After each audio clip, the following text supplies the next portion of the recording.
Oi, gente, bem-vindo a mais um episódio do podcast. Eu sou a Malu e hoje eu tô aqui com o Thiago.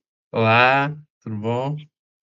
E a nossa convidada de hoje, ela é graduada em Engenharia Química e licenciatura em Química, mestre e doutora em Ensino de Ciências e também apronta mais umas várias outras coisas. Tudo bom, Ana Lúcia? Oi, gente, um prazer imenso estar aqui com vocês, queridíssimos. Vou tentar falar um pouquinho aqui, né, sobre as perguntas que vocês me fizerem aí. Nada comprometedor, espero. Beleza. Então, vamos começar pelo início. Conta pra gente um pouco do início da sua trajetória, como foi? Então, eu sempre pensei em fazer agronomia. Aí, no ensino médio, eu mudei para engenharia química. Sou egressa da Universidade Federal Rural do Rio de Janeiro. Depois que eu formei, eu fiquei um tempo parada, né, procurando emprego. Aí eu fui para Minas Gerais, trabalhar numa usina de açúcar e álcool. Gostei muito, muito, muito, muito. É, é uma coisa que às vezes eu me pego lembrando de tudo que eu fazia. É incrível como, de repente, após tantos anos, eu, pum, consigo falar. Mas aí, por questões pessoais, eu voltei para o Rio de Janeiro, né? Aí já voltei, né? Eu, meu marido, minha filha, nós voltamos. Quer dizer, meu marido é de Minas, minha filha também. Voltamos para o Rio de Janeiro. Eu fiquei um tempo parada, né? E aí eu fui para um laboratório de análises minerais. Era uma área que eu ainda não tinha trabalhado. Como estagiário, que estagiária do SEMPES, eu trabalhava com petróleo, né, combustíveis, né, principalmente combustíveis de aviação. Mas aí foi uma área totalmente diferente para mim. Eu não tinha a mínima noção. E aí foi quando eu também comecei a trabalhar na parte instrumental. Eu trabalhava com plasma e com absorção atômica. Era um trabalho bem pesado. E daí, depois disso, eu fui para um laboratório de análises ambientais. A gente continuou também com essa parte de análises minerais, mas dando mais ênfase à parte ambiental.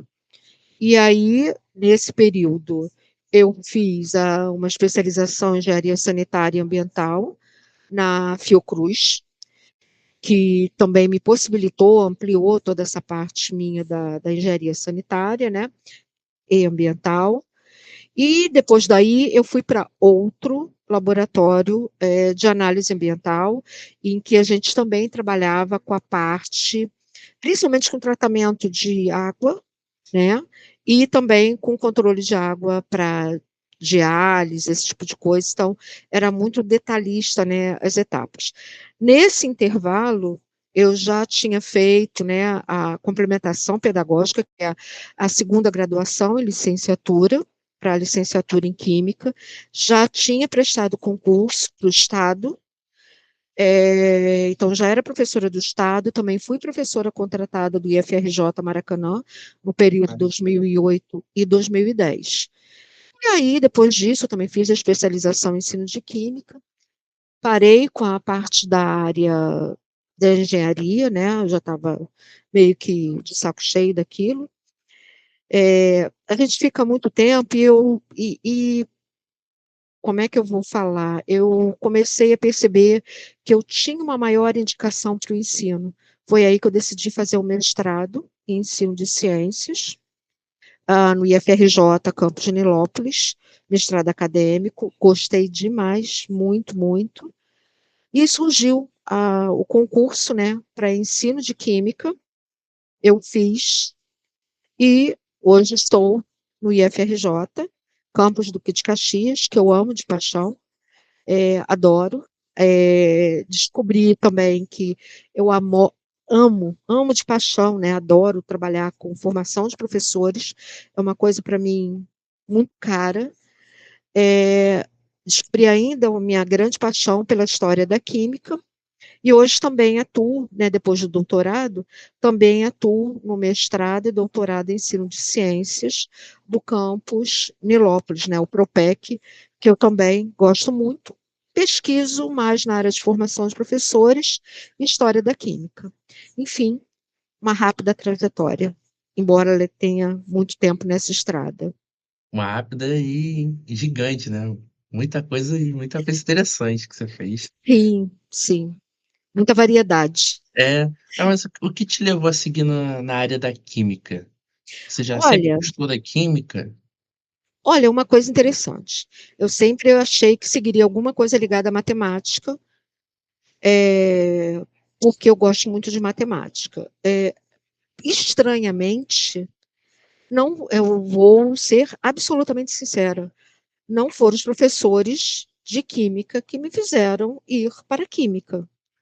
Não vou mentir, tá? Se fosse o caso, eu iria para a geografia, porque eu tive dois professores de geografia excepcionais no Pedro II, no ensino Interessante. médio. Não, é verdade, eu tinha pavor de geografia, mas aí no ensino médio, os dois professores que eu tive no Pedro II, eles arrasavam, eram maravilhosos, então eu me senti muito inclinada. Mas aí o que acontece? Eu sempre gostei muito de ler e sempre gostei muito de história. E aí eu não sei como, alguma coisa sobre alquimia caiu nas minhas mãos. Eu comecei a ler, comecei a buscar coisas sobre química, propriamente dita, e fiquei encantada. Eu gostava de estudar no ensino médio química, mas não porque assim, eu tive empatia para. É o que eu falo. Eu não lembro o nome dos professores meus de química do ensino médio, mas eu sei dizer os de história, geografia, língua portuguesa, mas não sei os de química. É uma coisa interessante. Eu acho interessante, né? Porque eles realmente, por algum motivo, eles não conseguiram me cativar, tá? Por algum motivo. Eu lembro que a gente teve mudanças de professores de química mais de uma vez no Pedro II. Então, eu realmente não lembro. Aí, quando eu entrei, eu gosto de falar que foi a única reprovação da minha vida. Eu fiquei reprovada em Química Geral 1. Aquilo, para mim, foi como se o mundo tivesse caído na minha cabeça, porque eu era muito novinha, tinha 17 anos. Então, eu falei, caramba, como eu entro numa universidade para fazer engenharia química? A sorte, digamos assim, que não fui eu. De 44 da turma, só 4 passaram. Então, aí a gente chegou à conclusão que o problema não era nosso, mas todos nós resolvemos assim, tipo, alguns de nós, né? Eu, pelo menos, estava muito firme que se eu não conseguisse, eu não ia continuar, porque não teria lógica. Falei, bom, de todo jeito eu já estou aqui na rural mesmo, vamos lá para a agronomia. Mas aí o que acontece? Segundo, né, a professora ela estava com muitos problemas, então ela acabou pegando muito pesado com a turma, isso e aquilo, e realmente eu posso dizer que a única mancha no meu histórico escolar de toda uma vida foi essa. Depois disso, realmente, eu sou suspeita para falar da química. Eu sou realmente apaixonada pela química. E quando você começa a estudar a história da química, você fica mais apaixonado ainda. Não tem como, é um assunto que eu vejo, daí eu acho que eu fiquei meio coisa, porque é livro demais e eu não dou conta de ler, mas eu sou apaixonada, né, desculpa, pela química. Não tem nada que me, assim, Acho eu que vou conta um pouco, né, estudar. do início, né, que você gostava muito de história, de geografia e a química, né, e como você já tem um gosto pela história, aí você começou a ver a história da química e, pô, Exatamente. vendo como foi que você falou da alquimia, eu já li um pouco sobre alquimia também, foi porque eu comecei a ver sobre um anime. O pessoal deve estar Tem assistindo aí muita vai falar, coisa, né? O Fullmetal Jonathan, Alchemist. eu tô lembrando, quando você fala de anime, é impossível não lembrar do Jonathan. É Aham. verdade. Lembra, né? Você lembra, né? Do mangá, né? Sim. Ai, Jonathan, o querido. Mas é isso mesmo, que eu vou te falar, não tem como você pensar na história da humanidade e não pensar na química. É É a evolução, né. impossível, é impossível, sabe? Desde o fogo, não tem como a gente não pensar em química. Sim. A gente tá falando isso numa dessas aulas, né, na É, É impossível, não tem como, você consegue ligar a química com tudo. Aqui, até fazendo referência, né, uma pessoa que eu gosto de duas, três, que eu também gosto muito da aluna, a Ana, a Adriana, e agora me fugiu o nome da menina da licenciatura, que fizeram aquele cordel, que está lá na nossa entrada para Cima City. Gente, Ah, tá. não tem como, é o cordel unindo química, arte, literatura e alimentação. Tá lindo mesmo, tá lindo. Quando eu cheguei, no primeiro dia que eu vi, eu fiquei, sabe, eu tirei foto e mostro para todo mundo, porque é incrível como a gente consegue se conectar com tudo. Aí vem aquela questão, para o bem e para o mal. Mas a gente consegue se conectar com tudo. A gente não tem como ficar à parte de nada, nada, nada, nada. E é isso que eu amo na química, essa múltipla possibilidade que a gente tem de trabalhar com tudo. Ana, e como foi, né? Você inicialmente fez a sua graduação em engenharia química e como surgiu o interesse pela licenciatura? Olha, eu Como vou. foi também essa transição que é bem, que É assim, bem difícil. é É bem bem difícil. diferente. É bem diferente. Por quê? Eu sempre gostei muito de escrever. Quando você entra na engenharia, com raras exceções, você é obrigado a ser conciso e objetivo. Você não vai escrever um relatório, não vai escrever com metáforas, você não vai pôr sua veia artística em uso, muito pelo contrário. Quanto mais, digamos assim, você der voltinha, pior é, pior Sim. vão te aceitar. Mas o que acontece? Desde sempre, as pessoas sempre viravam para mim e falavam assim: vem aqui, será que você pode dar uma ajuda? Fulano de tal está com uma dúvida nisso, está com uma dúvida naquilo. E aí, quando eu fiz engenharia, tudo bem, ninguém falou nada. Mas aí todo mundo falava assim, mas você não vai dar aula? Eu falava, não, gente, pelo amor de Deus, eu sou uma pessoa muito impaciente, sou ansiosa, eu não vou ter paciência de dar aula. Não, não é comigo isso. Só que o tempo foi passando e eu comecei a perceber que era toda hora alguém me falando isso, seja no trabalho, tá? Ana, explica isso aqui. Aí eu ia lá, é isso, isso, isso, isso. Você vai fazer desse jeito, aquela. Aí a pessoa disse, você não dá aula? Eu falei, Jesus. Aí um amigo meu, que também é engenheiro químico, na realidade a esposa dele, trabalhou comigo na usina lá em Minas. Ele falou assim: poxa, eu estou indo para o Rio, que eu estou na Souza Marques, fazendo a licenciatura em Química. Pensei em você. Eu fui ver como era, fiz a prova, entrei. E aí o que acontece? Eu nunca tinha tido noção de história da educação, filosofia da educação. Aí eu falei assim, gente, olha que legal. Eu comecei a gostar muito. As práticas, né, pensando, né, as práticas de química, né, aquela coisa toda, tipo química em sala de aula, né? E aí eu fiquei meio assim, gente, que coisa interessante. E aí eu gostei, terminei. Aí fiz, obviamente, fiquei esperando alguma coisa. Primeiro, eu fui meio que obrigada a fazer o primeiro concurso que eu fiz para o Estado. Eu não queria fazer, não me imaginava professora do Estado, mas eu fiz. E eu acho que foi muito bom o que aconteceu. Eu passei a época, eu fui para o colégio, o nome dele era Colégio Estadual Vinícius de Moraes, ele é em Costa Barros. Eu só podia trabalhar noturno, né? Porque eu trabalhava durante o dia na engenharia. E foi uma época, foi em 2006, em que você tinha muitos adultos. Então, como eu já falei em sala de aula, eu iniciei bastante conteudista, porque para mim é aquela coisa, né? Estou entrando, não sei muito bem, embora eu tenha gostado muito do estágio, que também foi outra coisa, porque a professora que eu fiz o estágio é minha amiga até hoje, e assim, ela meio que era um estágio diferente, porque eu comecei realmente como se fosse residência. Eu ficava em sala de aula o tempo todo. Eu fiquei lá, depois eu fiquei ajudando na escola. Então, eu já meio que foi, já peguei por aí, né? E assim, a maioria dos meus estudantes era adulto. E foi muito. Eu trabalhei, depois essa escola se fundiu com outra escola, virou uma escola de 3 turnos. A jornalista Rodolfo Fernandes, e eu passei por uma segunda matrícula, então era muito doida a minha vida. Eu trabalhei aqui, perto de casa, no CEP Mário Tamborideg, que eu também gostei muito. Tem amigos, eu tenho amigos nas 2 escolas, amigos pessoais até hoje, e que em alguns momentos me ajudaram muito também.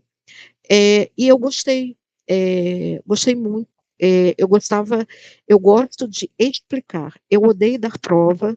Não sei se as pessoas já perceberam, quem já fez geral 2 comigo, os meninos mesmo do técnico, né? Que eu também trabalho aí no técnico. Eu não sou fã de prova, não sou, mas eu gosto muito de explicar. Eu gosto muito de dar a aula, de falar sobre a química, de falar da química.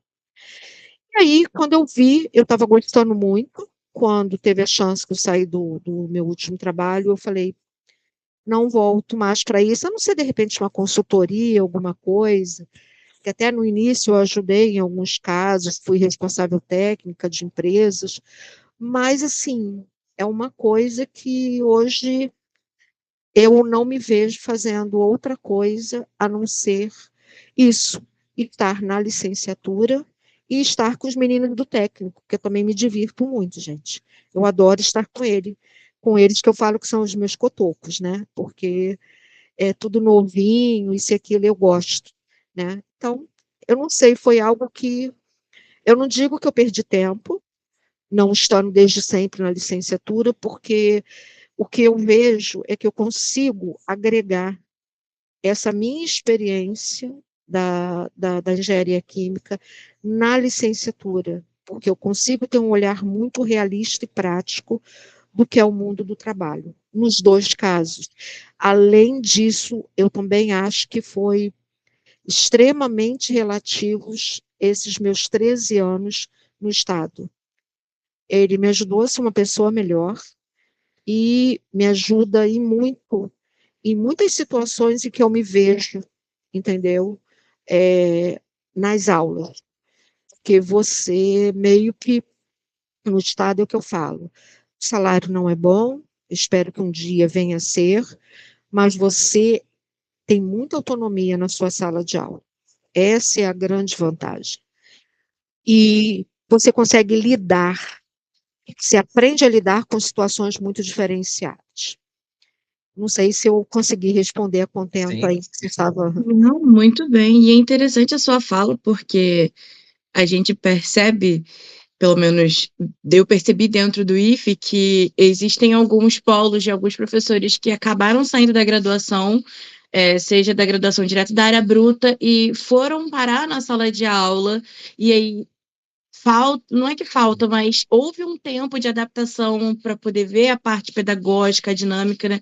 Hoje em dia é até cobrado isso, né? Uma complementação pedagógica, Sim, mas a gente também tem um outro lado daqueles professores que são bem pedagógicos e estão há muito tempo afastados ou não tiveram contato com a área bruta, seja dentro no mercado de trabalho, e é interessante que você consegue unir, você uniu, né? As 2 coisas e é o melhor dos 2 mundos, por assim dizer. eu busco, primeiro, reconhecer que, por mais que eu tenha feito a licenciatura, e fiz há mais tempo, ainda há lacunas na minha formação como professora. Então, são assuntos que eu busco me debruçar, entender mais. Assim como busco, na área da química dura, estar sempre antenada com o que está acontecendo.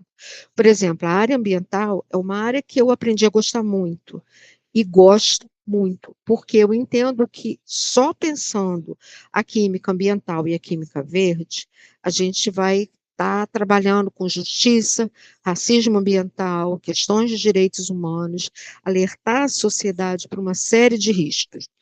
Então, é uma coisa que eu reconheço que é um calcanhar de Aquiles, é a parte pedagógica. Então, eu estou sempre correndo atrás, tentando ler, eu saio sempre lendo artigos, porque a gente não pode estacionar. A gente tem que estar caminhando sempre. Não Formação importa. continuada. Exatamente. E principalmente quando você dá aula para o técnico, eles são jovens. Você tem que estar antenado com o que está acontecendo no mundo. E isso, para mim, foi um diferencial o meu tempo todo no Estado, porque eu não parei lá quando eu entrei. Eu fiquei sempre pensando e buscando assuntos que estivessem em consonância com a realidade deles. E isso é muito importante. Você está sempre aprendendo e tem uma coisa que eu sempre falo, ficar muito atenta às falas dos estudantes, sejam do médio, do técnico, do médio de formação geral, do técnico, da graduação e da pós-graduação. Você tem que ouvir, até para você parar, refletir, porque se eu não tivesse feito isso lá no início, eu ia continuar uma pessoa que enchia o quadro e é isso, isso, isso, isso. Não é, muito pelo contrário, eu não tenho paciência para encher quadro, nunca tive.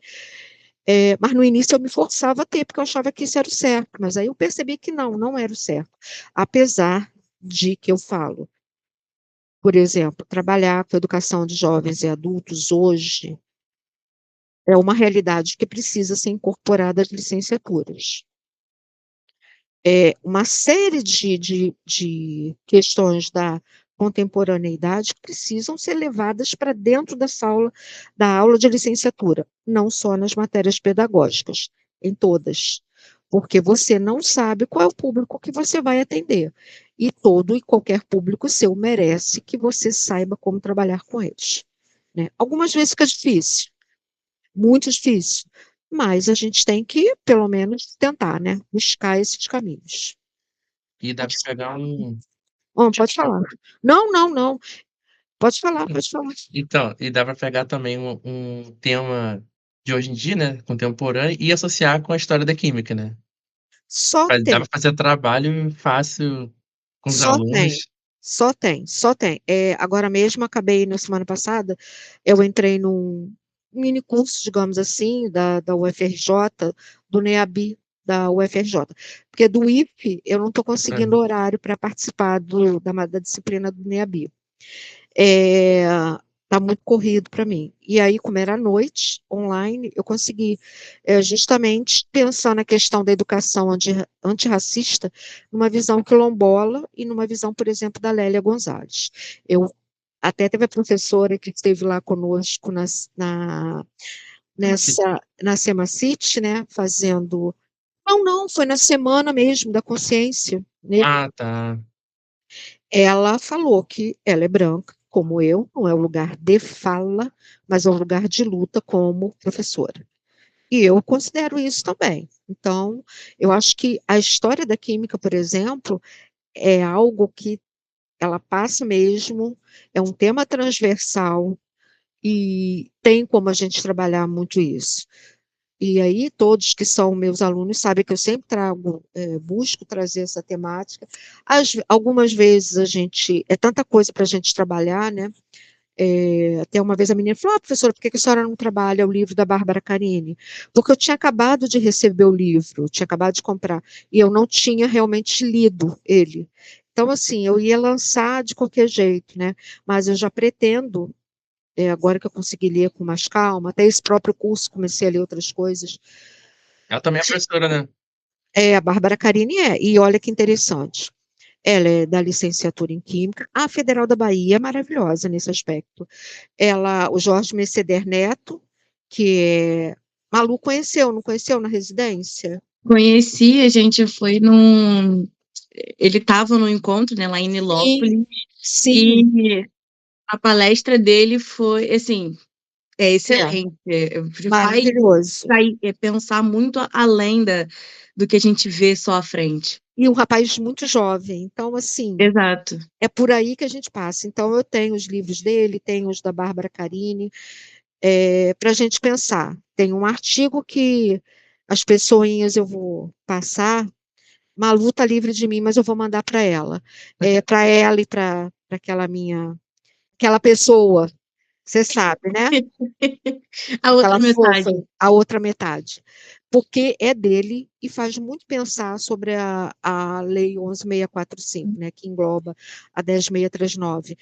porque você. E também tem um outro autor, o Dalmo Varalo, ele teve na primeira edição nossa da residência, que foi toda na pandemia, ele veio dar uma palestra para gente, e ele trabalha muito com o ensino de química e os direitos humanos, que para mim é um tema caríssimo, né? Então, a gente tem que pegar esse povo que está trabalhando na química, que não está nos outros, mas está na química, que é a nossa área, que é a nossa área de conforto, né? E colocá-los eles para jogo, colocar vocês para lerem e quem sabe vocês também levarem para aqueles que ou no estágio, ou no PIBID, ou no PET, começar a também trabalhar essas temáticas, né? Que é importante. É verdade. Professora, deixa eu te perguntar, como era o apoio da sua família com relação aos seus estudos? Sempre teve bastante incentivo nessa, né? Sim, sim. A gente é uma família,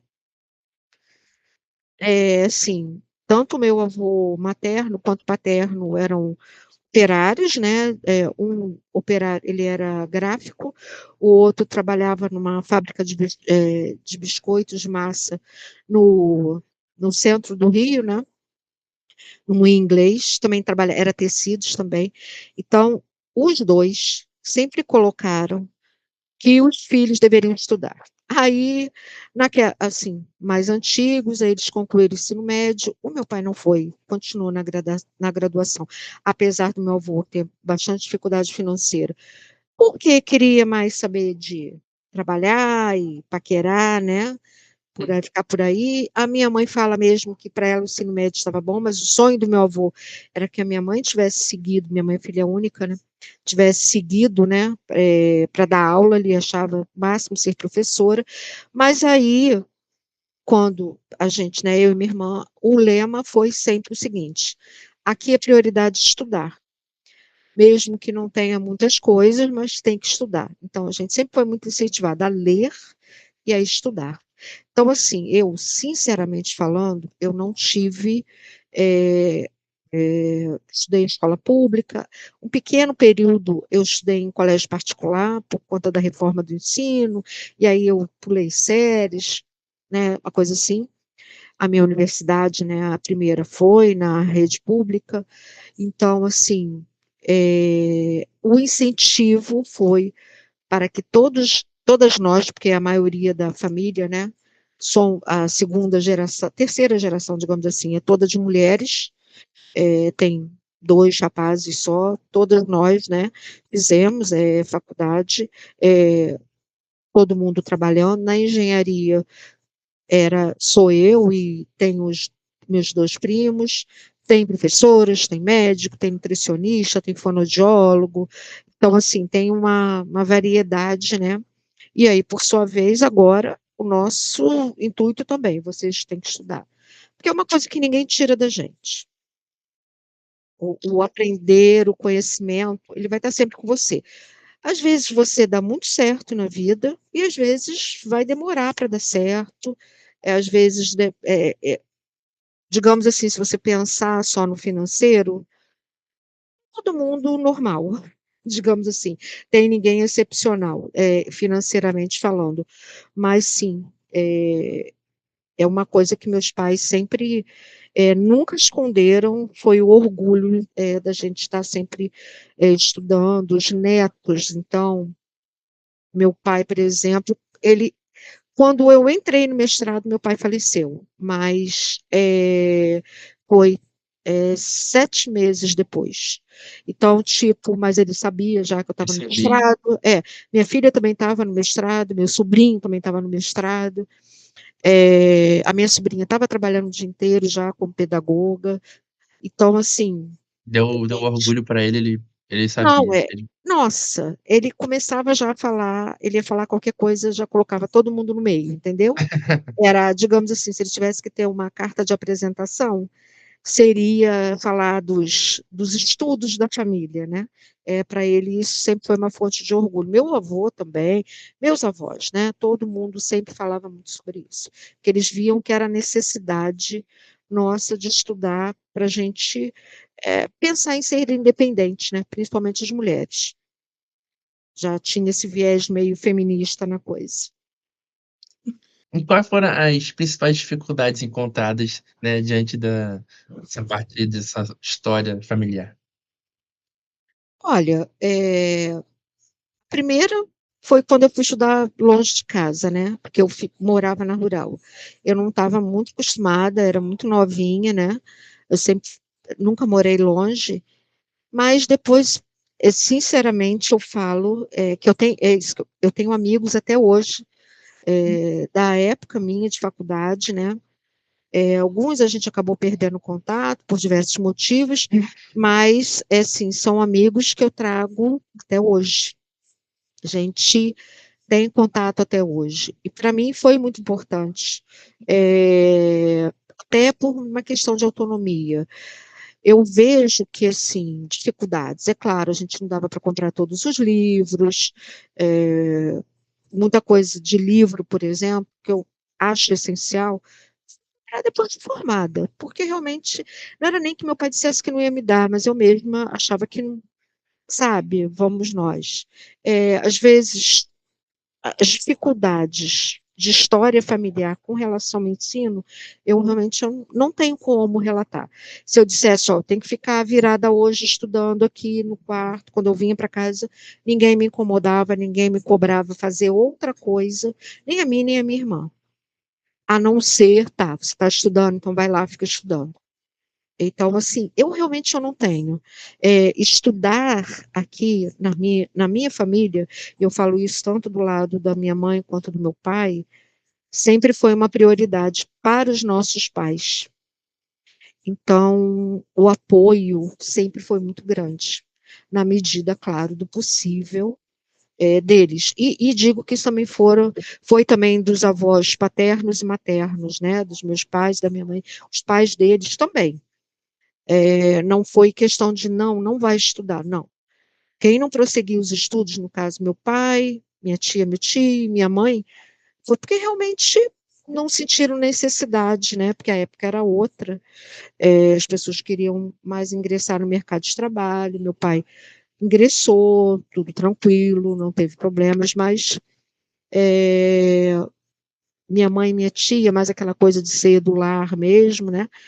Mas sempre lendo, querendo saber das coisas, até hoje, né, as duas. São pessoas que se informam, né, na medida também do possível, né, das limitações até da idade.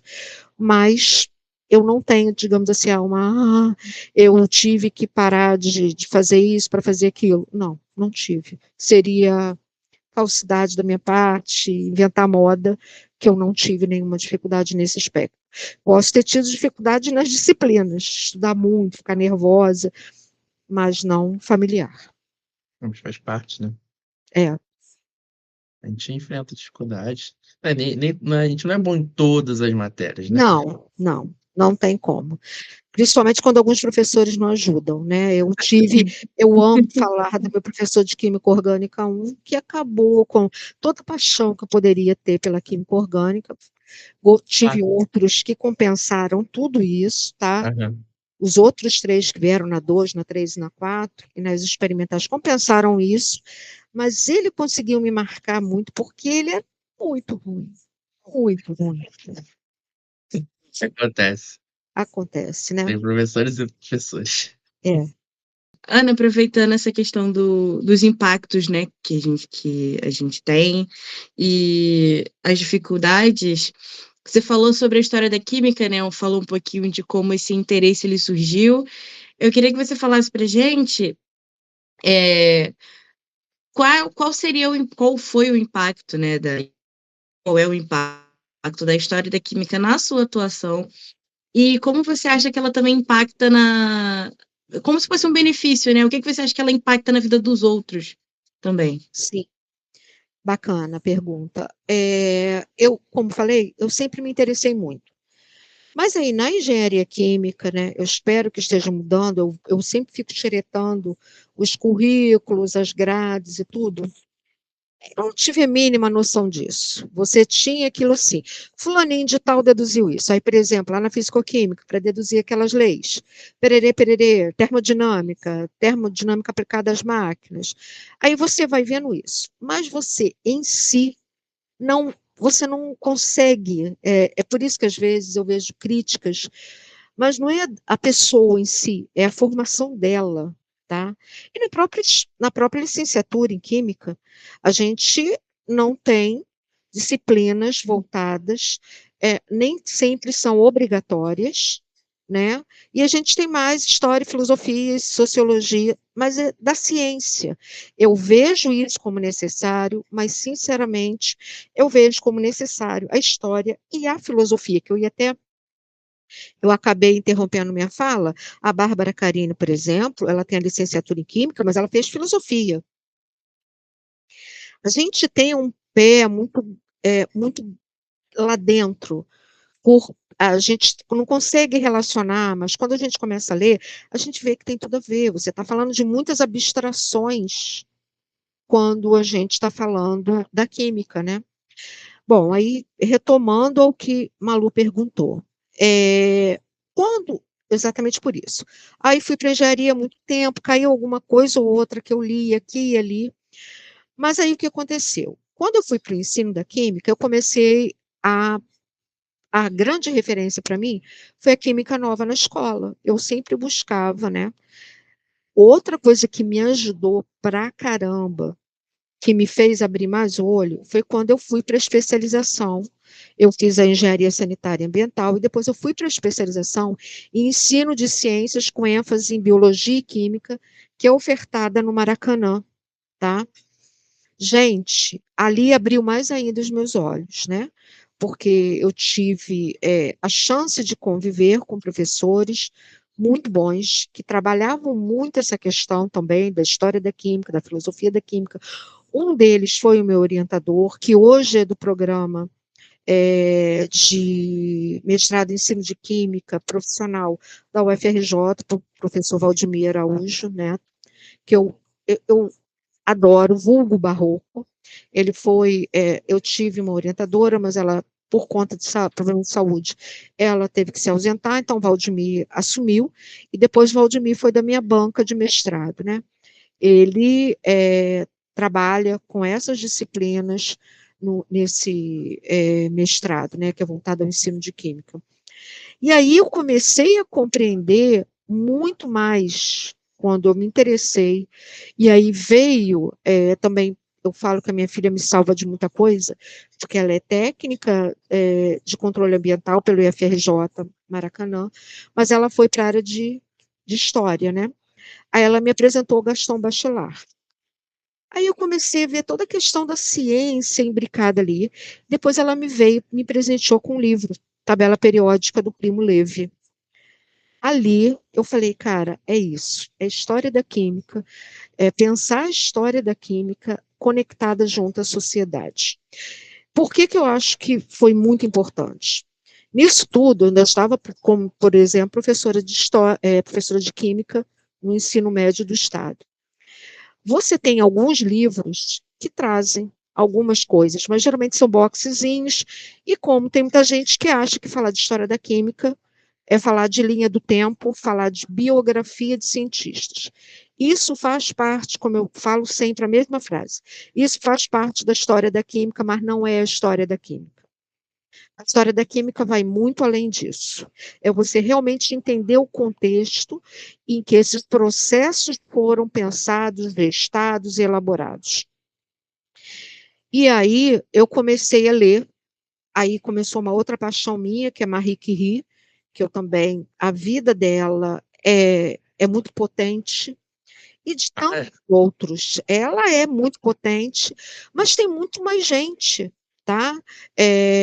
Você vê Alice Ball, por exemplo, uma negra, né, norte-americana, uma das primeiras a ter o mestrado lá na Universidade do Havaí, acho que foi a primeira. A história dela é super potente. Ela morre, provavelmente, por inalação de cloro, né? Foi prejudicando a saúde dela.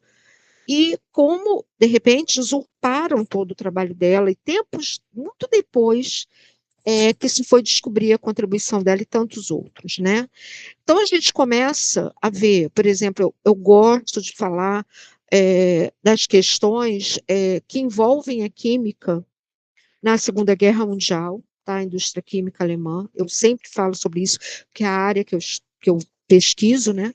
E que eu estudo, que eu gosto de ler. Então, eu comecei a compreender e também levar isso para dentro de sala de aula, né?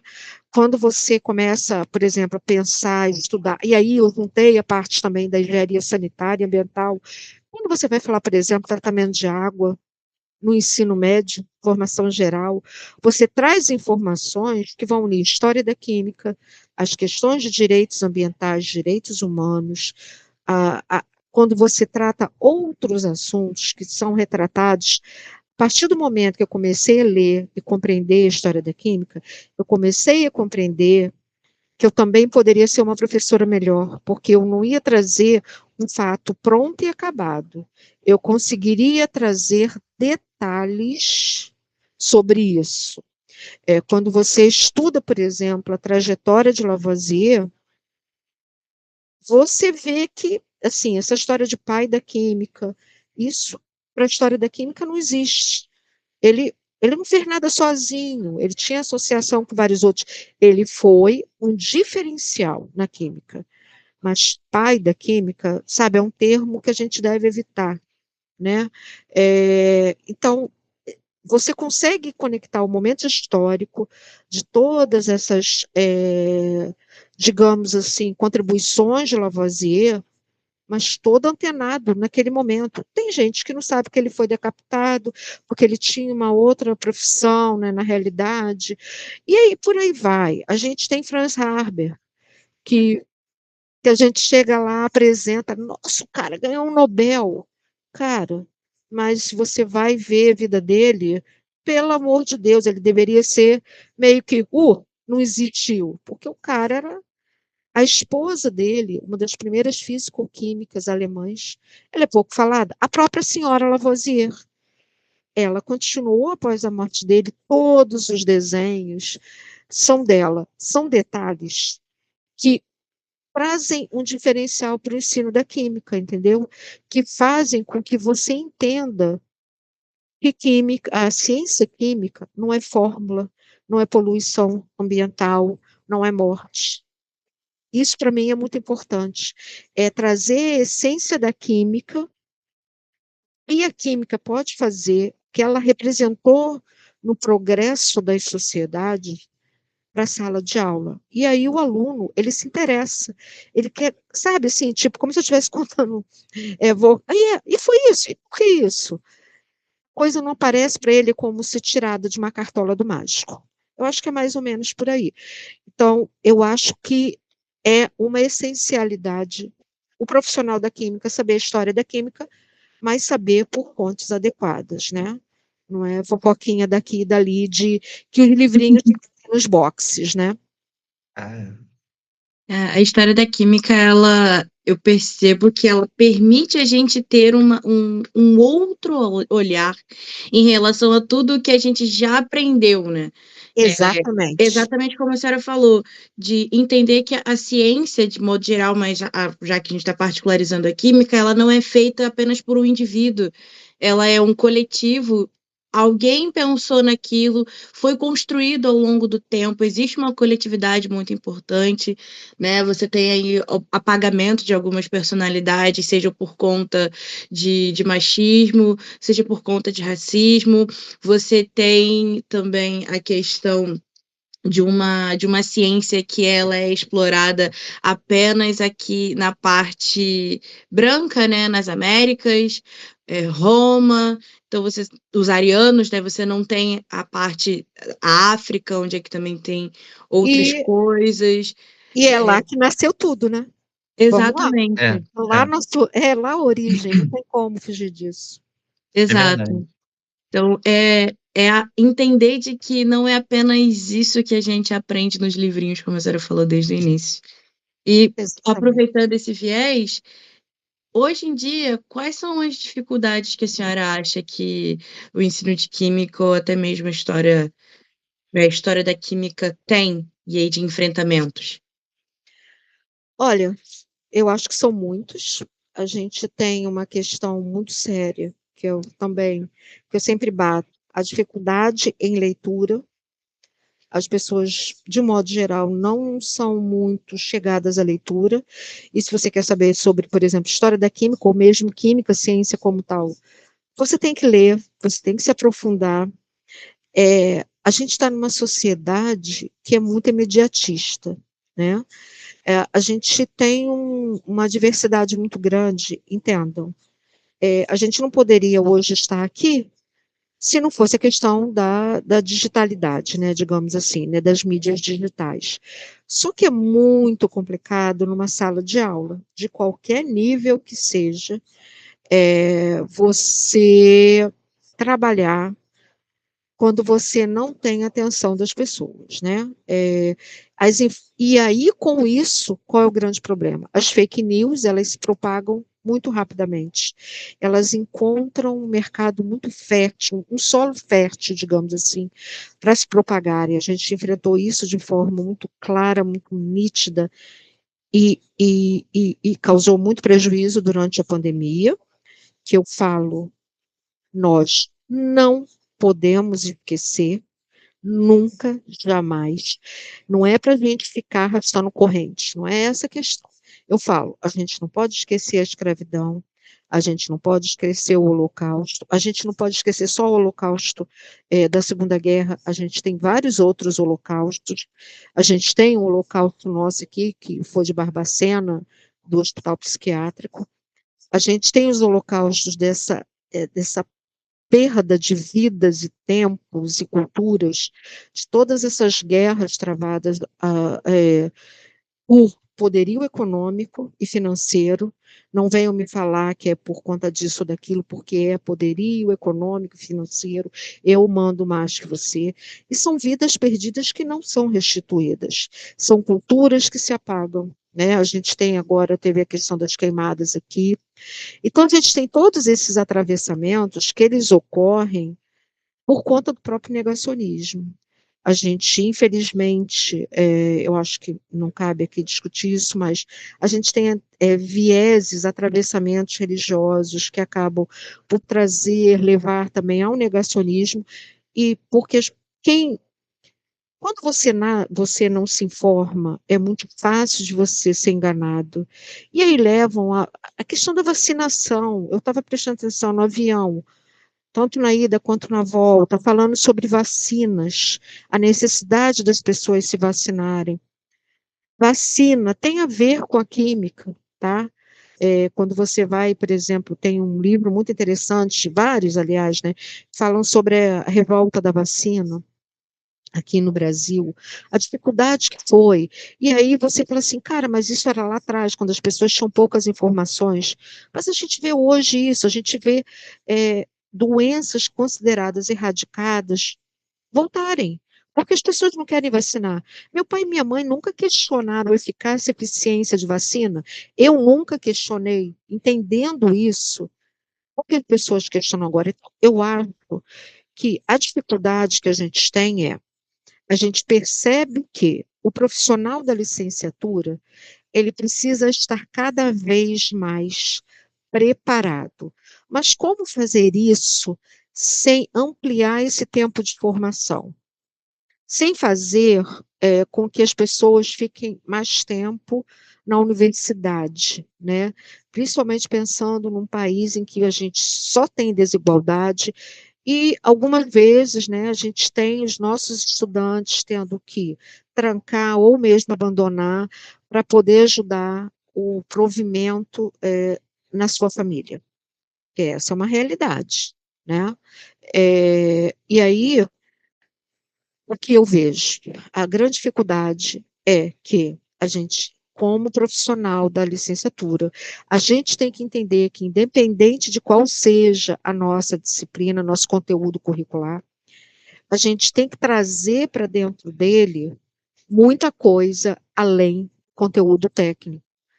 a gente tem que estar preparado para, em qualquer aula, saber fazer correlações, lembrar das questões éticas, sociais, ambientais, de decolonialidade ou contracolonialidade, porque só a partir disso você começa a ter uma formação realmente integral. Você começa a pensar na sua formação como situada no mundo, não distante.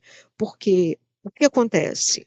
Maria Luísa bem falou, para uma boa parte dos nossos estudantes, eles consideram que, porque vamos colocar a grande elite, ela não vai estudar no Pedro II, no Cefet, no IFRJ ou aqui na escola estadual.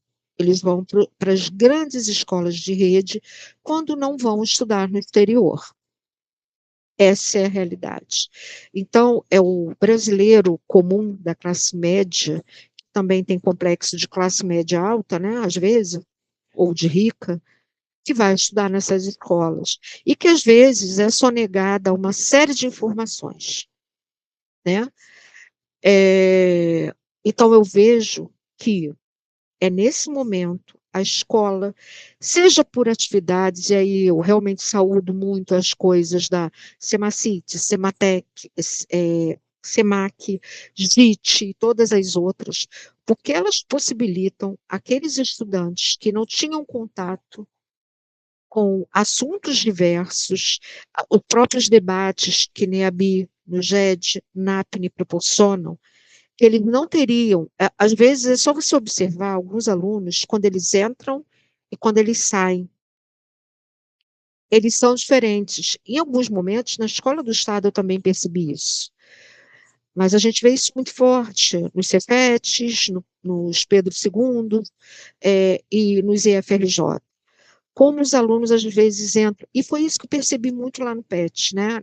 Não é na PET agora, é o engajamento. É a consciência do seu lugar na sociedade. Porque quando às vezes você pergunta para ele, não, o que você quer fazer? Ele fala, não sei, não gosto de nada. É porque realmente ele ainda não percebeu o lugar dele na sociedade, ele ainda não se encontrou. E ele não se encontrou porque ele não tem nem referenciais para se encontrar. Ele não tem nem informações que possibilitem que ele se encontre. Então, quando a gente, na escola, entende isso, eu não estou dizendo que a gente tem que substituir a família, porque eu me nego a fazer isso. Nunca abri mão da educação da minha filha, imagino que nem os pais de vocês. Mas a escola não é uma educadora do ponto de vista de, talvez, de hábitos, não é isso. Hábitos e costumes, não é isso. Religioso, muito menos. Isso é família. Mas ela é de proporcionar informação qualificada, te dá uma formação e uma informação qualificada. E isso eu falo que não deve ser, não pode ser, até por sobrecarregar os professores de história, sociologia, filosofia, não. Isso é obrigatório na minha cabeça, como professora, para todos os docentes. Quando a gente entende isso, que a gente está aqui com uma função informacional e também de formação, a gente muda a chavinha da gente e vai encontrar obstáculo, por exemplo. Vamos pensar nesse caso. O professor Roberto Dalmo, ele conta, quando ele fez até essa palestra com a gente, que ele, professor de química, foi trabalhar as questões de algumas religiões de matrizes africanas em sala de aula. Ele trabalhava num colégio particular. Então, você tem várias questões, eu lendo o livro que eu recomendo a todos, né, Um Defeito de Cor, eu fui relacionando, né, depois eu ter algum conhecimento sobre a questão. O que acontece? No dia seguinte, ele tinha sido solicitado por alguns pais que ele fosse demitido. Ele falou, foi bom, porque aí foi quando ele entrou na rede federal, né, já agora está lá na UTFPR. Porque é tecnológica, o DAO. Eu estava tentando ajudar, porque sempre começa com F, geralmente. Mas a técnica veio antes do T. Ah, Então, o que acontece? Isso é uma dificuldade. E isso é uma dificuldade. Eu vejo, por exemplo, eu tenho uma colega de biologia no estado que, quando ela foi falar de Darwin, eu já contei isso várias vezes aí no IFRJ, os alunos saíram, duas alunas saíram e não voltaram mais. A gente está dando aula, a gente não está fazendo pregação religiosa. Então, é o olhar de uma teoria, mas a pessoa, ela tem tão pouca informação que ela já acha que aquilo ali é para a conversão dela. E Sim, não é. Então, essa, na minha opinião, é a grande dificuldade que a gente apresenta. é um grande desafio. É um grande desafio, porque quando você vai falar de história da química, por exemplo, como vocês bem lembraram, a gente vai falar do continente africano, que outro dia eu estava lendo, né? Pô, já é uma grande coisa as pessoas entenderem que a África não é um país, que a África é um continente. Tem gente que não sabe, o Egito é na África, entendeu? Então, já é muito confuso isso. Então, a gente já tem essas dificuldades. Dificuldades, informações básicas, e essas outras que vão surgindo ao longo do caminho. Então, você tem que se revestir de muita paciência e informação de qualidade para poder atuar.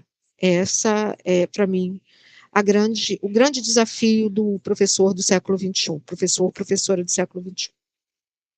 Quando eu tive aula também, na escola, no ensino médio, também, quando estava falando, não sei qual que era o tema, se foi Darwin também, como a senhora comentou, mas teve aluno que saiu da sala, porque eu não queria ouvir, achando que, sei lá, lavagem cerebral. Exatamente. A pessoa tem a própria É. ideia, né, cara? Então, aí, você tem visões que são conflitantes. Tem uma visão de formação religiosa, Sim, e a gente está falando de ciência, né? É o grande problema nosso, né? As pessoas que são realmente radicais nesse aspecto. Não, uhum, porque a gente também não pode generalizar, né? uhum, Você pode entender que uma coisa é sua vida fora dali, e outra coisa é estar aberto a aprender, conviver com, né? E não necessariamente isso acontece, né? A gente vê hoje, eu até também falo que é uma coisa muito bacana, a gente já começa a ver questões do ensino de química relacionados com gênero e diversidade. uhum. Mas o que tem a ver? Claro que tem, gente. A gente está falando de hormônio, a gente está falando de reação química, a gente está falando de tudo que acontece no nosso corpo, que são as reações químicas. Para pensar em neurociência, então, né? Exatamente, exatamente. A gente fez um trabalho período passado sobre a pesquisa sobre neurociência, e aí os meninos, né, que fizeram, foi o Nathan e o Rafael, eles perceberam que as pessoas estavam falando de neurociência, mas nem sabia que estavam falando de neurociência, que é outra área que nós, profissionais, não podemos estar apartados.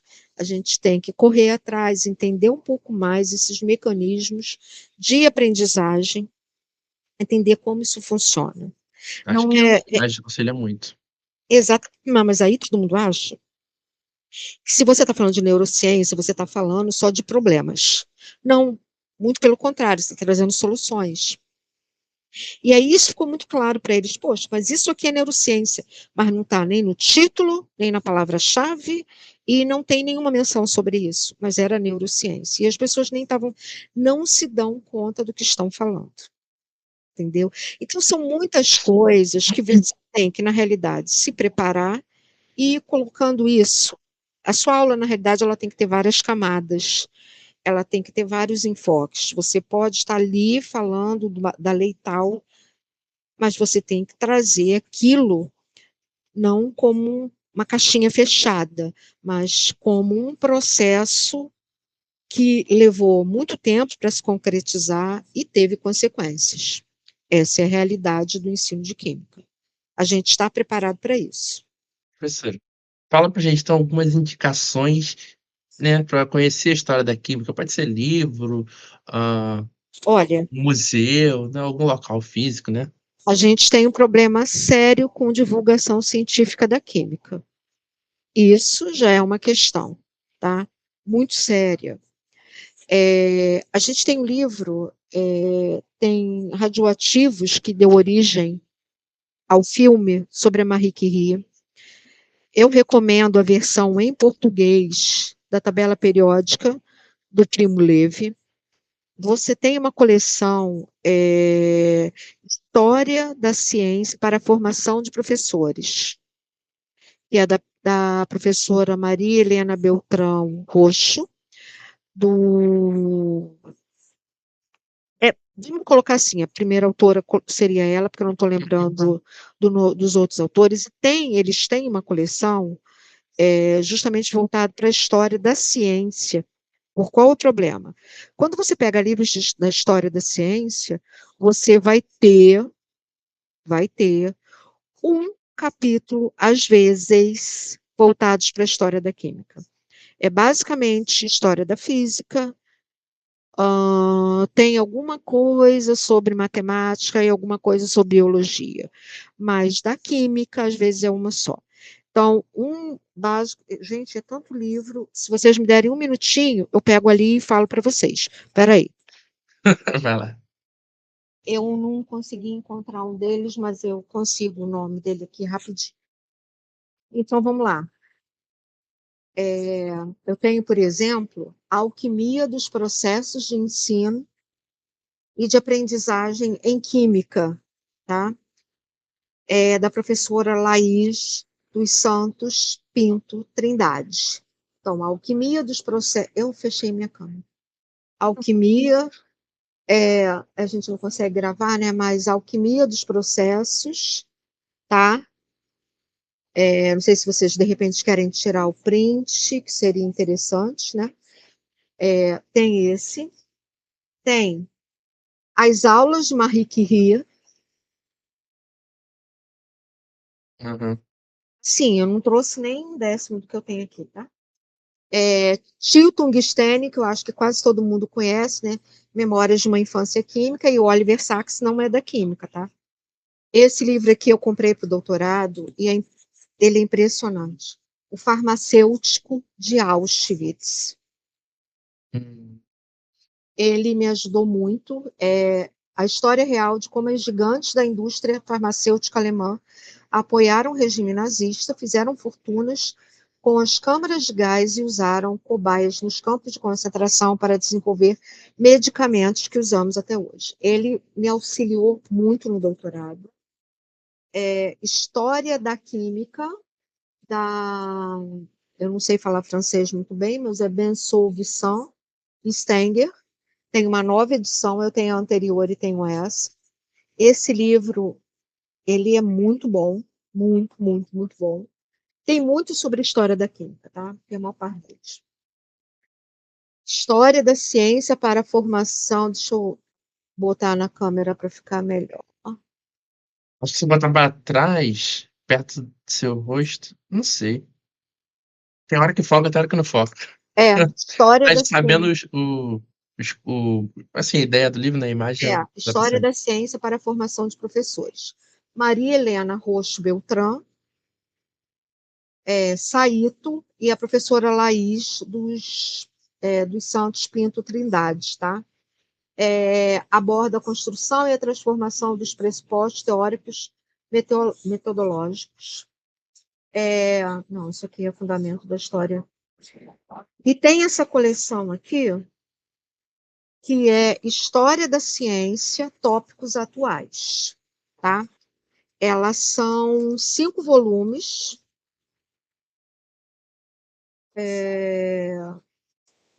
Espera aí, deixa eu pegar o volume 1, que é o 2. São 5 volumes, tá? Em que a gente tem muita coisa da química. Tem um que é recomendado na nossa ementa lá de História da Ciência, do pessoal do Cefet, que também são muito bons, tá? Mas esse aqui, ele tem uma questão que ele é todos eles devidamente arranhados pela minha gata, né? Todos os 3, né? Eles acham que livro é para arranhar, para afiar a unha. Pra afiar a garrinha. E assim, tem muita coisa voltada para química. Essa coleção História da Ciência, Tópicos Atuais, são os mesmos organizadores do livro. Eu já tive várias oportunidades de ouvi-los, né? É muito legal, tá? Deixa eu ver se tem algum deles aqui que tem, que eles vão, ó, secando a matéria entre os séculos XVIII e XX, representações da natureza. Gente, eles são muito bons. Tem também, por exemplo, que pega a gente mais de perto, né? A imprensa, a pólvora, a bússola, ciência e técnica nas origens da ciência moderna. E não são livros caros, tá? Não são livros caros. E são, ó, Vitor, viu? Pouquinhas páginas. História da ciência, abordagens interdisciplinares. Também é da professora Maria Helena e da Laís dos Santos. Por exemplo, para vocês terem uma ideia aqui, diálogos entre universidade e escola básica, algumas propostas para contribuir na formação do cidadão crítico, história da química em alguns periódicos, Lavoisier e a história da química, um pouco mais de história da ciência na divulgação científica. Aí vem alguns trabalhos para trabalhar com formações continuadas. Muito, muito bom. Percursos de história da química, ó. Fininho, fininho. Da Ana Maria Alfonso Goldfarb, da Márcia Ferraz, da Maria Beltrán e do Paulo Porto. Percursos de história da química. E o livro, eu quero ver se eu encontro aqui, porque tem um livro também, que ele é muito maravilhoso, que eu vou encontrar aqui. Parará, que tem muita coisa bacana. Cadê? Da alquimia, esse está ali, eu não consegui encontrar. Da alquimia química, um estudo sobre a passagem do pensamento mágico vitalista ao mecanicismo. Esse livro é muito bom, porque ele vem trazendo justamente, privilegia esse momento da química lá na África, lá em África, tá? A história da ciência, que é dela também. Práticas e estratégias femininas, histórias de mulheres nas ciências da matéria, ou seja, na química. Então, práticas e estratégias, se vocês quiserem, depois eu posso escrever tudo isso. Tem muito livro sobre história da química, tá? Você tem o mesmo e não mesmo, que é o de um Nobel. Assim, gente, segundo a minha irmã, eu tenho que parar com essa história de comprar livro. Não tem mais e realmente é verdade, né? Eu tenho até comprado alguns Kindle. No Kindle, eu comprei um que é os agroquímicos, né? Falando sobre a questão. Depois eu até compartilho o nome também com vocês, que ele tem físico. Mas é muita coisa. Tem um outro, que eu nem tinha como pegar, porque ele está ali debaixo, de História da Química, de um autor brasileiro. Bom, e aí a grande questão. O que eu mostrei aqui, com uma ou outra exceção, são autores brasileiros. O pessoal que mergulha na história da química no Brasil. Então, você tem a história do petróleo no Brasil, você tem a história da ciência química no Brasil, você tem uma série de livros que tratam disso. E com informações, desculpa, muito claras, concisas e objetivas. Tem as biografias do Lavoisier, eu acho que eu tenho duas que eu recomendo, e tenho também uma que é sensacional sobre a Marie Curie, acho que é o Gênio Rebelde, alguma coisa assim, e que me ampliou a minha visão. E em que ela era uma pessoa muito simples, né, como vocês sabem, um dos Nobéis ela não iria receber, o marido dela, na época, né, que ele morreu depois de um acidente. Ele falou: se ela não receber, eu também não vou receber. Porque é aquela coisa, né? As mulheres, antigamente, nem na universidade elas podiam participar. E é muito semelhante quando a gente vê aquele filme de três engenheiros da NASA, As Estrelas Além do Tempo, né? Os Estrelas Além do Tempo, eu sou péssima para título, tá? Que elas tinham que elas eram negras, tinham um banheiro separado, Isso. mais ou menos isso. As mulheres, por exemplo, elas não tinham também locais no início do século, fim do século retrasado para o século passado, elas não tinham direito de estar ali. Era muito difícil levarem elas a sério. Por isso que é tão importante a gente até resgatar a história dessas mulheres, É verdade. porque elas são pioneiras, né? Então, isso também é uma coisa que a gente não pode ficar. Eu posso, depois, se vocês quiserem, fazer uma lista, pelo menos do que eu tenho aqui, e enviar para vocês, porque fica mais fácil. Se vocês quiserem disponibilizar. Sim. Eu estava pensando aqui, quando você fez o mestrado, você fez sobre a história e filosofia da ciência. Sim. E depois você fez, né, o doutorado sobre a história da química.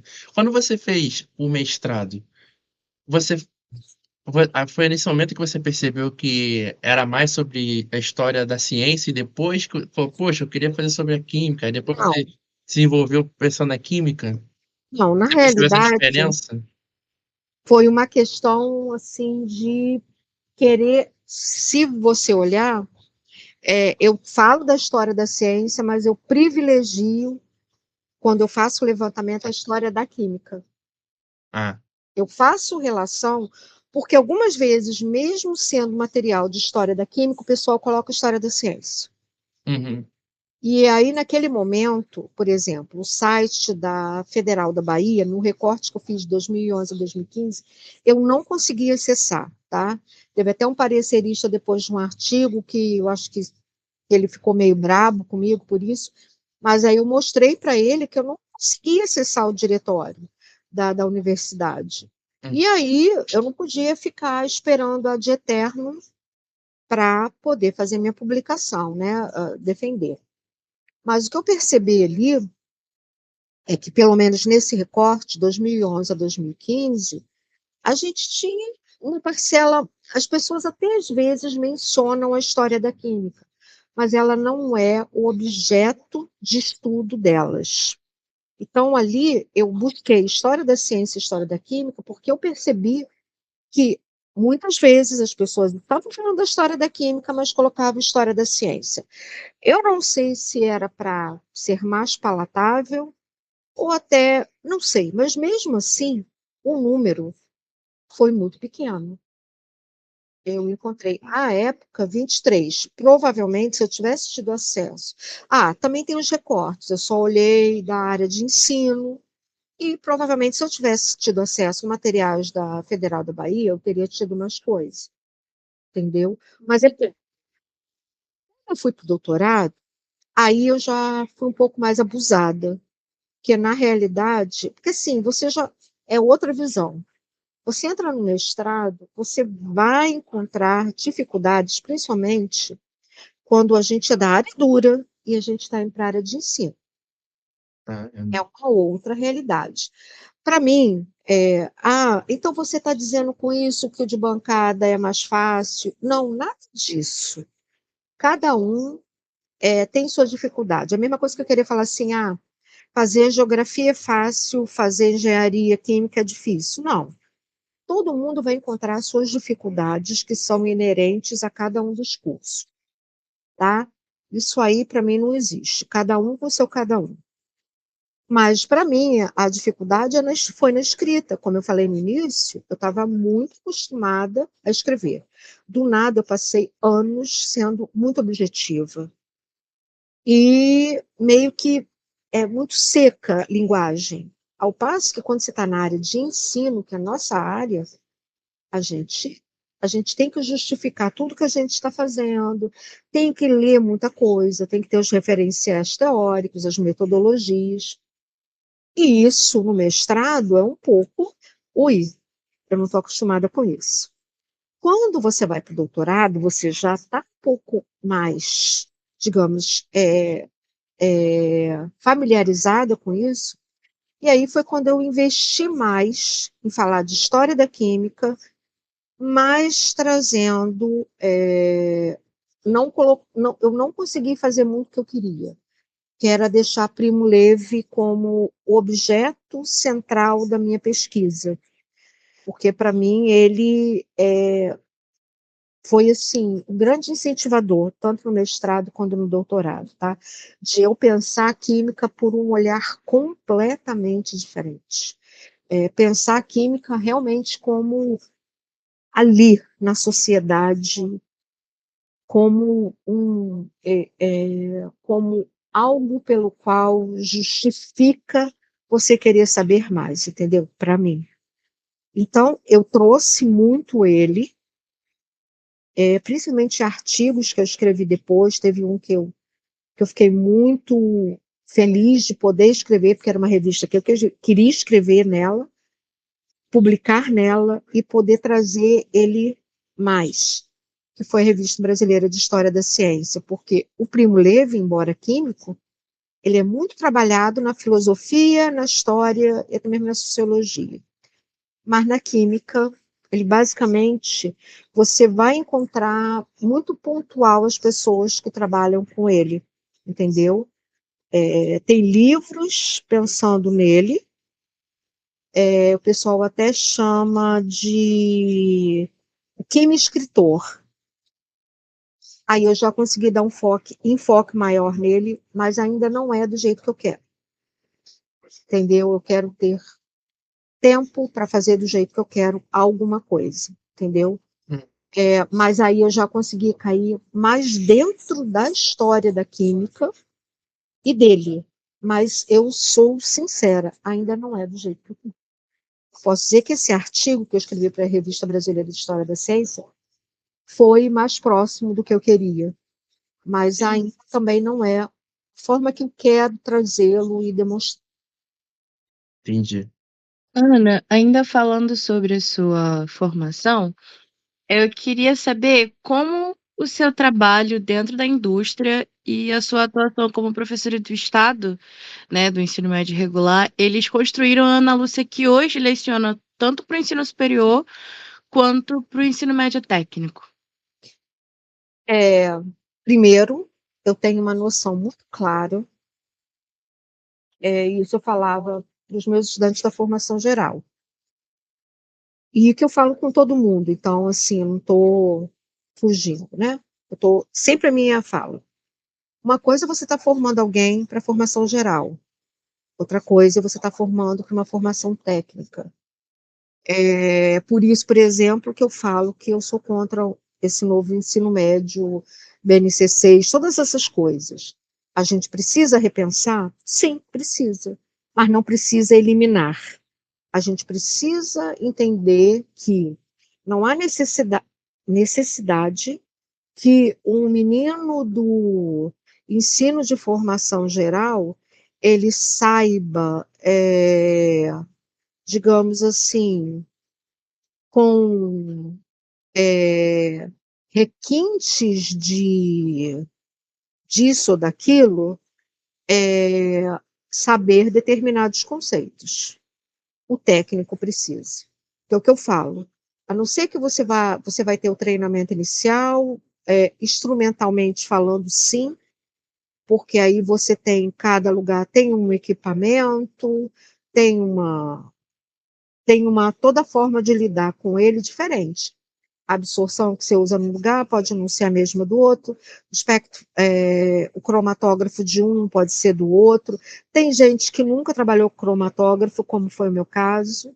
Então, se você me botar na frente do cromatógrafo, hoje sei tudo o que ele faz, mas sei. E até porque todo mundo treina para mexer em cada equipamento.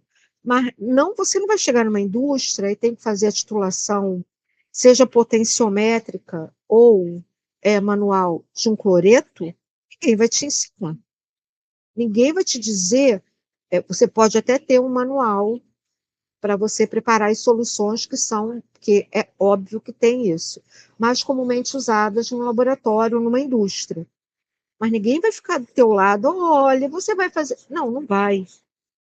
Então, eu acho que formar um técnico não pode ser uma formação aligerada, nem pode ser uma formação rasa. Por saber que, como profissional, ninguém vai te pegar pela mãozinha. Você tem aquele treinamento inicial que toda indústria tem, todo laboratório tem, mas principalmente é para você se habituar ao que tem ali. Mas ninguém vai te ensinar a fazer uma pesagem, a entender que aquela solução, o teu ponto de viragem não está correto, ou que aquele material ali você está preparando errado para trabalhar, por exemplo, numa absorção. Isso se parte do pressuposto que já faz parte da sua alfabetização, letramento científico de formado. É a mesma coisa que hoje você receber alunos no ensino médio e na graduação que não sabem ler nem escrever corretamente. Isso é da alfabetização, mas a gente está tendo que cumprir essa função. Só que nós somos professores na indústria, não. São técnicos. Eles não têm a obrigação de te letrar cientificamente em métodos que você, como técnico, ou como engenheiro químico, ou como professor de química, ou como bacharel ou tecnólogo, você deveria saber. Então, eu tenho essa questão. Ao mesmo tempo que eu sempre vi que as indústrias, elas vão querer alguém que tenha proatividade, que tenha uma boa leitura de mundo, que esteja preparado, entendeu? Então, isso me faz, às vezes, com algumas falas, ficar pensando, tudo bem, pensa desse jeito, mas o aluno vai chegar lá fora e vai bater a cara na porta, Uhum. porque ele não vai estar preparado. Agora, eu também sou daquele tipo que vejo o seguinte, eu acho incrível que hoje os estudantes têm aula de filosofia e sociologia, que eu não tive, e que, sinceramente, teriam agregado muito na minha vida como cidadã e como professora. Então, hoje, eu busco ler e entender melhor essas áreas, tá, de conhecimento, que eu acho que são essenciais. Eu vejo que aula de artes, cara, é essencial. Você está ali, realmente tem muito hoje dessa coisa do cultura maker, mas é numa aula de artes e que você coloca realmente o fazer, aprender a mexer. Gente, na aula de artes eu aprendi a esculpir madeira, a trabalhar com uma série de coisas que hoje eu vejo, para que arte? Porque é essencial, há tanto no fazer como para você entender o mundo da arte, que está muito ligado à química também. Então, eu vejo que ter essa visão na indústria, ter trabalhado muito tempo, entender que lá não é que seja uma coisa hostil, mas você tem que estar preparado. Ninguém vai te pegar na mãozinha, a não ser que você dê sorte de pegar um chefe, um supervisor, que seja muito bacana.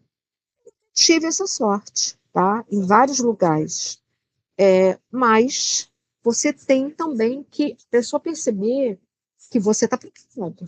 Se não, dança, entendeu? Então, é isso que eu vejo. A gente tem que ter essa noção principal. Quem eu estou pretendendo formar? Primeiro, todos têm que ter uma formação cidadã, uma formação crítica e uma formação integral. Mas se eu estou lidando com uma formação profissional, seja ela a nível médio, graduação ou pós-graduação, eu não posso botar minha cabecinha no travesseiro e saber que eu não possibilitei que ele tivesse acesso a todas as informações necessárias. Não sei se eu respondi. Não, perfeitamente. E, Ana, tem algum momento da sua trajetória que te marcou de alguma forma? Seja como aluna ou como professora? Teve muita coisa. Eu vou só pensar no bom, tá? Não quero pensar, porque o ruim a gente tem que, assim, aprender com ele e tocar o barco, né? Eu fiquei muito feliz quando algumas vezes no estado eu fui chamada para representar na formatura no ensino médio, ser, né, madrinha da turma, terceiro ano. Eu fiquei muito comovida quando uma turma do IFRJ, que eu fui professora deles, de Inorgânica 1 e Inorgânica 2 de controle ambiental, né? Eu já tinha acabado o meu contrato, eles me chamaram para ser a paraninfa da turma lá no Maracanã. Legal. Isso para mim foi muito bacana, porque de modo geral sempre são chamados aqueles professores lá da frente, né, que estão na parte mais profissional, né, que lidam ali no dia a dia. Eu tive foi assim uma grande emoção. Eu fico também muito emocionada quando eu encontro os meus alunos do estado, tá? E meu marido ele fica, meu Deus, tu conhece gente de tudo quanto é lugar, pelo amor de Deus. Aí só escuta aquilo assim, professora, não sei o quê. Aí eu sei que a pessoa ou foi fazer um curso técnico subsequente, ou ingressou na universidade, e isso eu tive uma surpresa muito grande. Quando eu levei meus alunos de uma das escolas no museu da Geodiversidade, lá na UFRJ, na parte de geologia, eu enchi o ônibus, tá? Eu fiz sorteio, foi primeiro, segundo, terceiro ano, então estava todo mundo, e eles ficaram loucos com aquele museu. E eu encontrei alunos meus, tanto do IFRJ quanto do Estado lá fazendo faculdade. E eles vieram falar comigo. Então, Mas isso foi muito bom, entendeu? Então, encontrar um aluno que me berra no meio da rua. De química, tá ali. Porque, assim, a gente associa química sempre a algo que as pessoas querem esquecer, principalmente no Estado, né, no ensino médio regular. E você perceber que, de alguma forma, claro que isso não é unanimidade, tá? Vamos lá. Não sou maravilhosa, vai ter aluno que se de repente vai me ver e pensar assim, oh, poxa vida, podia cair duro ali. Não, eu não tenho essa pretensão. Nenhuma, nunca tive, nunca vou ter. Alguns gostam, alguns não gostam. Isso é uma realidade. É impossível você ser unanimidade, né? Tem, mas são raros, né? Mas é muito legal você encontrar com alguém anos depois, tá?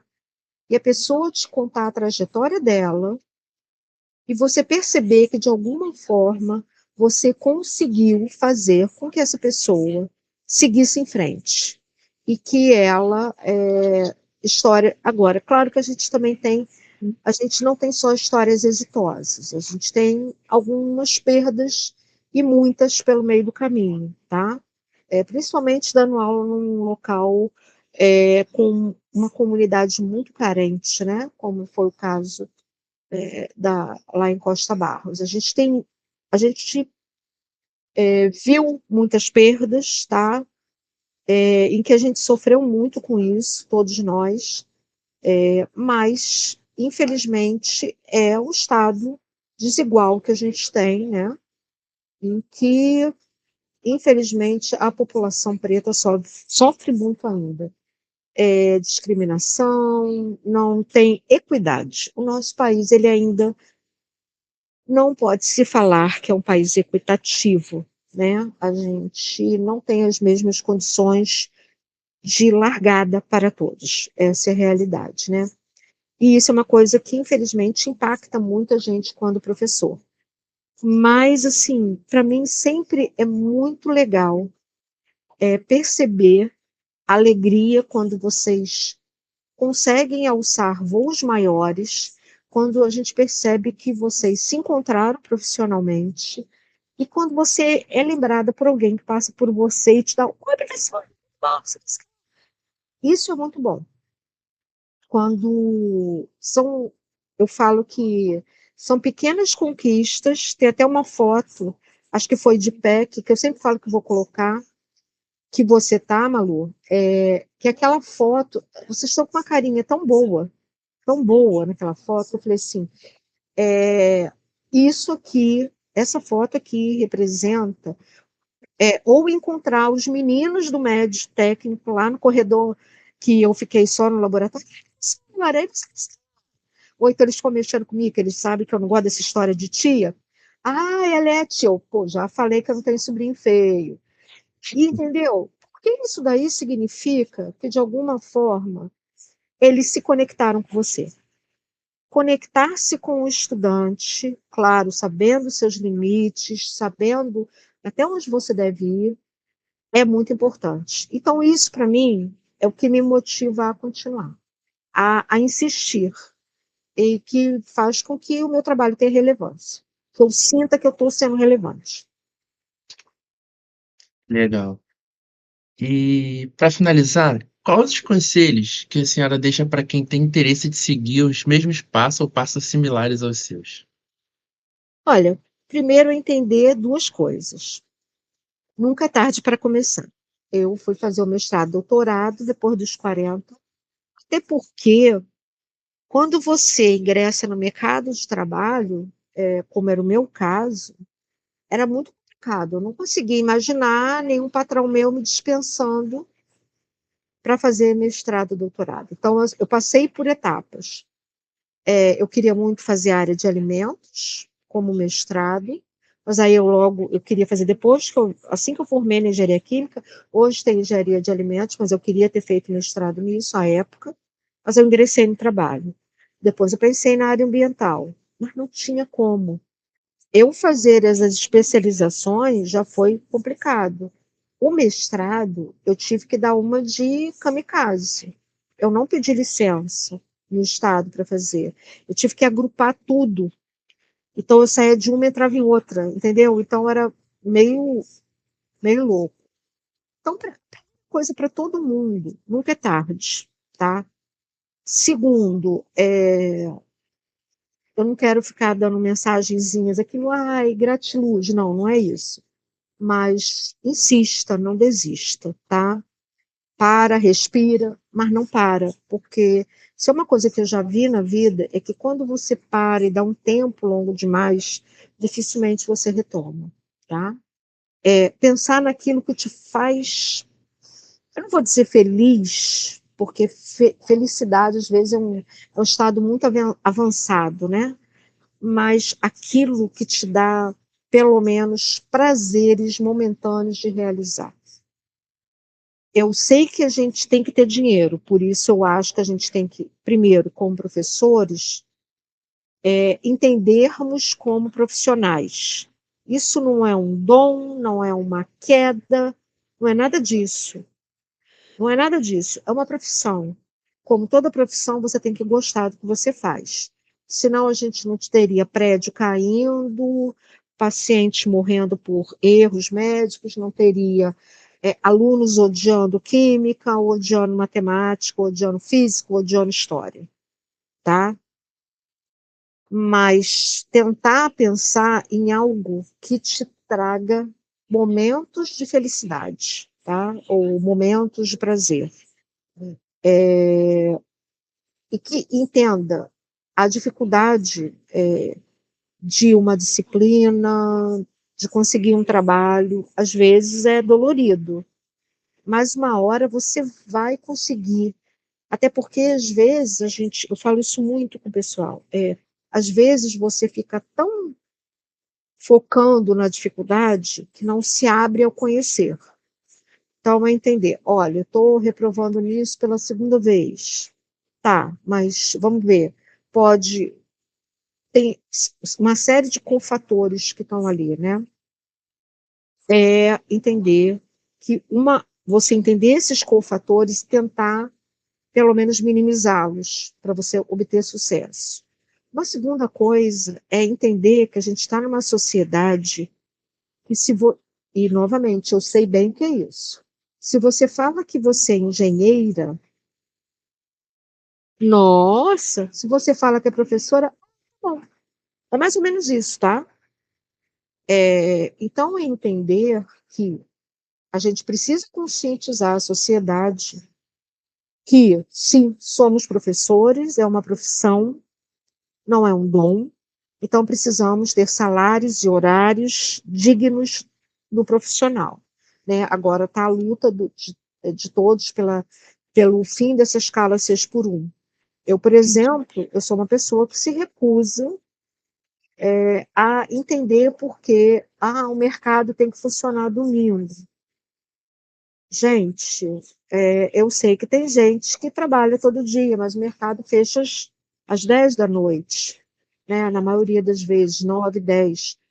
Pô, essas pessoas, elas não têm vida familiar. Trabalhar no comércio é uma coisa muito inglória. Para quem tem familiar trabalhando em comércio, sabe que é uma vida inglória, pesada. Comércio ou serviços, o terceiro setor, né? Meu amigo é estoquista, então, estoquista de mercado. Aí é o dia inteiro, é o tempo inteiro. Exatamente, a folga é quando querem te dar. Confuso, trabalhar em shopping, tá? Hoje eles minimizaram isso, por mais dia 24 ficar horário normal, sabe? Eu acho que as pessoas têm que entender isso. Da mesma forma que tem que entender que sim, você não tem um profissional se você não tiver outro profissional para formá-lo. Eu acho meio demagogo isso, todo profissional tem que ter um professor por trás. Não é isso, porque senão fica aquela coisa de, o dom, algo. E é por isso que eu não gosto da coisa da tia, né? Hum. Porque tia não pede aumento, tia não pede melhores condições, né? Tia é afetividade. Temos sim que sermos afetivos, acolhedores, mas temos que entender também, como profissionais, que a nossa profissão é feita de luta, é feita de briga mesmo por reivindicações. É feita de altos e baixos, e que eu espero que talvez não seja para mim, mas para vocês, ou os que vierem depois de vocês, seja reconhecida com valor. Um professor precisa ser encarado como valor. Para aqueles que vão se pensar na área do bacharelado, na área da engenharia, do tecnólogo, é também entender que, infelizmente, não temos vaga para todos. Então, às vezes, você conseguir uma vaga é trabalhoso, né, perdão. Mas, se você acha que é aquilo, você tem que insistir. Agora, não é por isso que você, no meio do caminho, até para você não desanimar muito, você pode acessar outras coisas que surgirem, mas não desiste, Uhum. tá? Essa é a verdade.